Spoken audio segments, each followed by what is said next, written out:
नमस्कार साथियों, मीमांसा ऑनलाइन एकेडमी पर आपका स्वागत है।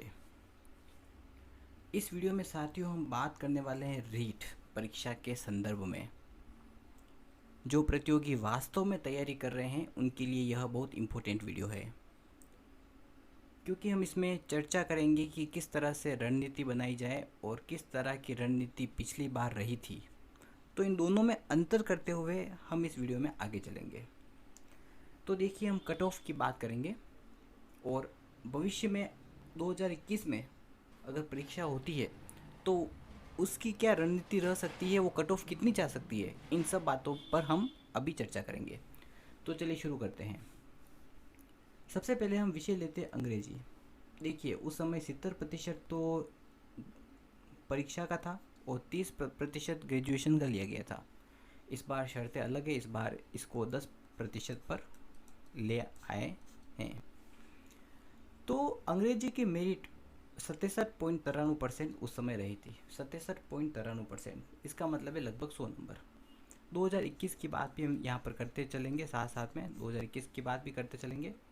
तो अगर 67 की अगर हम 5% तक बढ़ा भी दें अगर, तो अंग्रेजी में जो 115 नंबर तक हमें लाने हैं, 115 से 120 अंक तक हमें लेकर आने हैं, तब हम जाकर इसमें अंग्रेजी में सेफ हो सकते हैं, जनरल वाले। उसके बाद ओबीसी की बात करें तो देखिए 1% का डिफरेंस है, ज़्यादा डिफरेंस इसमें नहीं है। एमबीसी की बात करें तो एमबीसी में भी ज़्यादा डिफरेंस तो यहाँ पर नहीं दिख रहा है, फिर भी एमबीसी वालों को थोड़ा सा फ़ायदा होगा। एमबीसी वालों के लिए 110 नंबर हम मान के चल सकते हैं। बाकी जनरल और ओबीसी को फाइट करने के लिए 115 से 120 अंक के बीच में इस बार लाने ही होंगे। एसटी एसटी की बात करें, अगर एमबीसी की बात करें तो फ़ायदा ही है, और एससी की बात करें तो 62 और यहाँ पे 58 है, तो थोड़ा सा अंतर है। इन्हें जो है वो 100 अंक की मेहनत इन्हें करनी पड़ेगी। इसके बाद अगर हम बात करें, इसके पूरे वीडियो अंत तक देखिएगा ताकि हम पूरी चर्चा करेंगे कि किस तरह से रणनीति आगे बनाई जाए और हम किस तरह से आपकी मदद कर सकते हैं। हिंदी, जी हाँ, कंपटीशन। हिंदी में कंपटीशन तो रहेगा ही। 72% पर मेरिट गई थी। 72% का मतलब होता है 108 नंबर, 108 से 110 नंबर, 108 नंबर पर मेरिट गई थी। इसका मतलब है कि अगर 108 उस समय थे तो इसका मतलब अब हमें कम से कम यहाँ पर 15 से 20 नंबर की जंप लगानी पड़ेगी। 15 से 20 नंबर की जंप अगर हम लगाएंगे तब हम जाके यहाँ पर अपनी पोजीशन को मजबूत कर पाएंगे। ओबीसी में भी देखिए ये हालत है, 71.14 पर मेरिट गई थी, बराबर ही है जनरल ओबीसी, इतना ज़्यादा डिफरेंस नहीं है। एमबीसी भी यहाँ पर लगभग सेम ही है। एससी में ज़रूर थोड़ा सा फ़र्क है, 68, और एसटी में 67, तो ज़्यादा फ़र्क यहाँ पर नहीं दिखता है। इसका मतलब है कि जो हिंदी का जो कंपटीशन है वो बहुत ही हाई रहने वाला है। हमें कम से कम 125 नंबर की तैयारी हमें करनी पड़ेगी। 125 नंबर, 150 में से 125 नंबर हमें लाने ही होंगे, तब जाकर हम इस कंपटीशन में अपनी जगह को मजबूत कर पाएंगे। तो हिंदी का जो कंपटीशन रहेगा वो इस बार बहुत ही कड़ा रहेगा। संस्कृत, जी हाँ, संस्कृत की मेरिट देखिए आप, हिंदी से भी ज़्यादा है, 75.7, लगभग 175, मतलब 100, लगभग 112 से 113 नंबर पर ये मेरिट गई थी। तो इसमें तो और आप मान के चलिए, क्योंकि संस्कृत के जो टॉपिक हैं वो कम ही हैं, और इसके अलावा भी 2-3 टॉपिक ही ऐसे हैं जिसमें प्रत्येक जो प्रतिभागी है वो कठिनाई महसूस करता है। बाकी तो नंबर अच्छे ही आते हैं, संस्कृत में आमतौर पर ये माना जाता है। तो इसलिए यहाँ पर हमें 130 नंबर की तैयारी तो हमें करनी ही पड़ेगी। 130, 150 में से 130 या 135 भी हो सकता है, या मान के चलिए 135 तक तैयारी भी इसमें जा सकती है। क्योंकि यहाँ पे देखिए जिस तरह से ये आंकड़े बता रहे हैं, 74%, 72%, 71%, एसटी में भी 71%, इसका मतलब है कि इसमें कंपटीशन हिंदी से भी ज़्यादा रहेगा।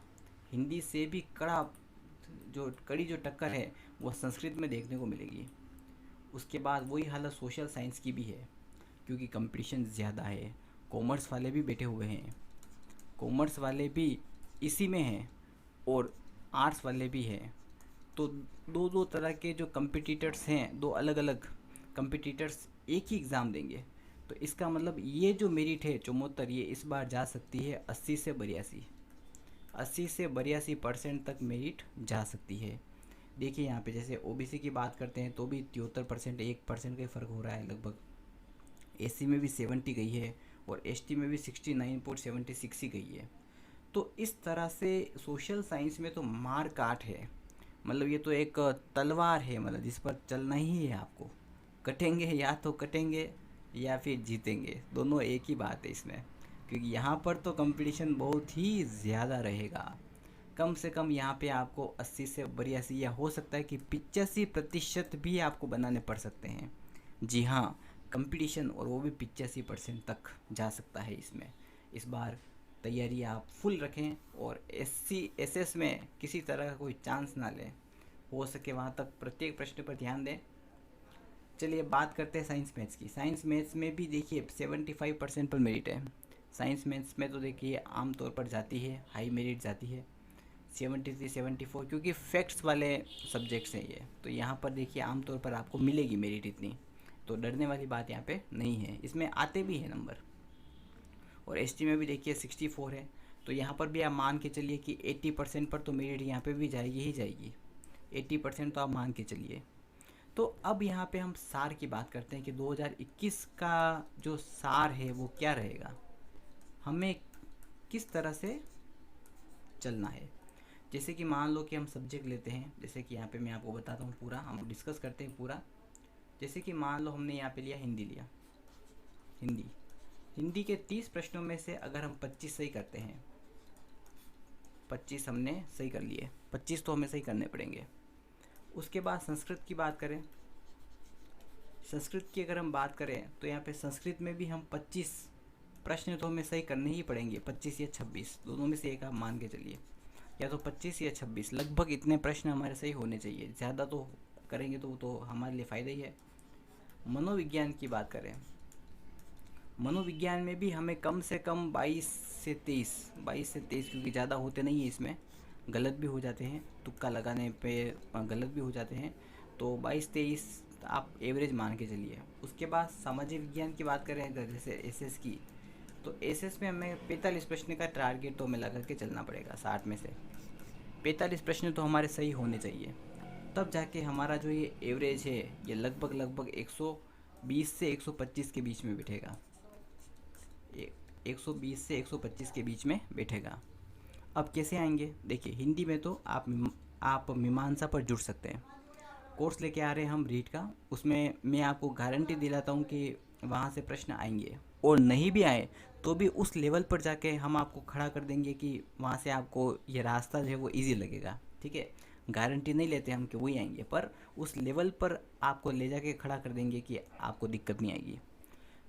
संस्कृत में 2-3 टॉपिक ही हैं, जैसे लकार से संबंधित है या प्रश्न निर्माण है, 2-3 टॉपिक है, उनको अच्छे से करें आप, ताकि आप 30 में से 30 भी ला सकते हैं वहाँ पे, कोई दिक्कत नहीं है संस्कृत में। मनोविज्ञान देखिए सबका एक जैसा होगा, अगर आप मान लो 20 से 22 ला रहे हैं तो सबके 20 से 22 के बीच में ही आएंगे। हो सकता है कोई 23 आ जाए, कोई 24 आ जाए, 30 में से 30 तो देखो इसमें संभव ही नहीं है। तो 22-23 का आंकड़ा आप मान के चलिए, कोई दिक्कत नहीं है। अगर इसमें 20 भी आते हैं कोई दिक्कत नहीं है, आप सेफ रहें यहाँ पे। ठीक है, क्योंकि मनोविज्ञान एक ऐसा सब्जेक्ट है जो कि कितना भी याद कर ले हम, उसका इफ़ेक्ट वहाँ पे नहीं आता है, कहीं ना कहीं चूक हो ही जाती है। इसके बाद सामाजिक विज्ञान, जी हाँ, एसएस में भी अच्छी तैयारी करिए आप। 45 से 50 प्रश्न अगर सही करते हैं, 40 से 45 प्रश्न भी अगर हम सही करते हैं, पेपर के ऊपर देखिए अगर कठिन आ गया तो 40 प्रश्न भी हम एक बात तो मान सकते हैं कि एक अच्छा स्कोर हम बना सकते हैं। तो 40 से 50 का टारगेट रखिए आप। 40 से 50 सही हो रहे हैं, परफेक्ट हो रहे हैं, तो उसके बाद हम एक निश्चिंतता की स्थिति में आ जाते हैं। अगर 125 से ऊपर हम जा रहे हैं, 125 से ऊपर अगर अंक बन रहे हैं, तो एक बार के लिए हम निश्चिंतता की स्थिति में आ सकते हैं। अगर पेपर कठिन हुआ तो आप मान के चलिए 120 मेरिट, मॉडरेट हुआ तो 125 से 130 ये हाईएस्ट रहेगा। इसके आगे 130 के आगे जाने की संभावना कम है, पर अगर पेपर बहुत ही ज़्यादा इजी आ गया तो हो सकता है कि वो भी जा सकता है। कंपटीटर तो इतना कहते हैं कि इस बार 140 से ऊपर मेरिट जाएगी, कोई कहता है 145 होना चाहिए, इतना कंपटीशन है। पर देखिए अब कंपटीशन है तो इतना तो नहीं हो पाएगा। तो 130 का टारगेट आप एक बार बना के चलिए। 130 तो मिनिमम हम रुक जाए वहाँ पे आके। मैक्सिमम तो आप 150 भी बना सकते हैं, बनाइए, कोई अच्छी बात है तो। पर मिनिमम जाते जाते गुड़कते गुड़कते हम 130 पर तो हम टिकने ही चाहिए इस बार। क्योंकि दोस्तों याद रखिए, इस बार कंपटीशन का लेवल बहुत हाई रहेगा। लोग बहुत तैयारी कर रहे हैं और आप भी खूब सारी तैयारी कीजिए। हमारी सबकी शुभकामनाएं आपके साथ हैं। एसएस में भी एक बार आप हमारा चैनल देख सकते हैं, वहाँ पे भी आपको कोर्स मिलेगा। मनोविज्ञान का भी कोर्स मिलेगा, संस्कृत का भी कोर्स मिलेगा, हिंदी का भी कोर्स मिलेगा। हिंदी का हम और लेकर आएंगे, व्याकरण कंप्लीट एकदम बहुत शानदार। तो एक बार आप मीमांसा ऑनलाइन अकेडमी पर भी आ सकते हैं, चेक कर सकते हैं। अगर आप चाहते हैं कि नहीं हमें तो नोट्स चाहिए, तो आप हमारी वेबसाइट पर आ सकते हैं मीमांसाonlineacademy.com। और अगर आप चाहते हैं कि नहीं हमें तो ऑडियो नोट्स भी चाहिए, तो आप मीमांसा ऑनलाइन अकेडमी के व्हाट्सअप नंबर पर आप हमसे संपर्क कर सकते हैं। किसी भी तरह की हेल्प होगी तो हम ज़रूर करेंगे। तो इस वीडियो को अगर आपको अच्छा लगा हो अगर, तो आप इसको लाइक करिए और शेयर ज़रूर करें। प्रतियोगी सभी हमारे जो भाई बंधु हैं, प्रतियोगी बंधु, उन तक शेयर ज़रूर करें। और मनोबल बनाए रखें। देखिए परीक्षा कभी भी हो सकती है। धन्यवाद और बहुत बहुत शुभकामनाएं। All the best.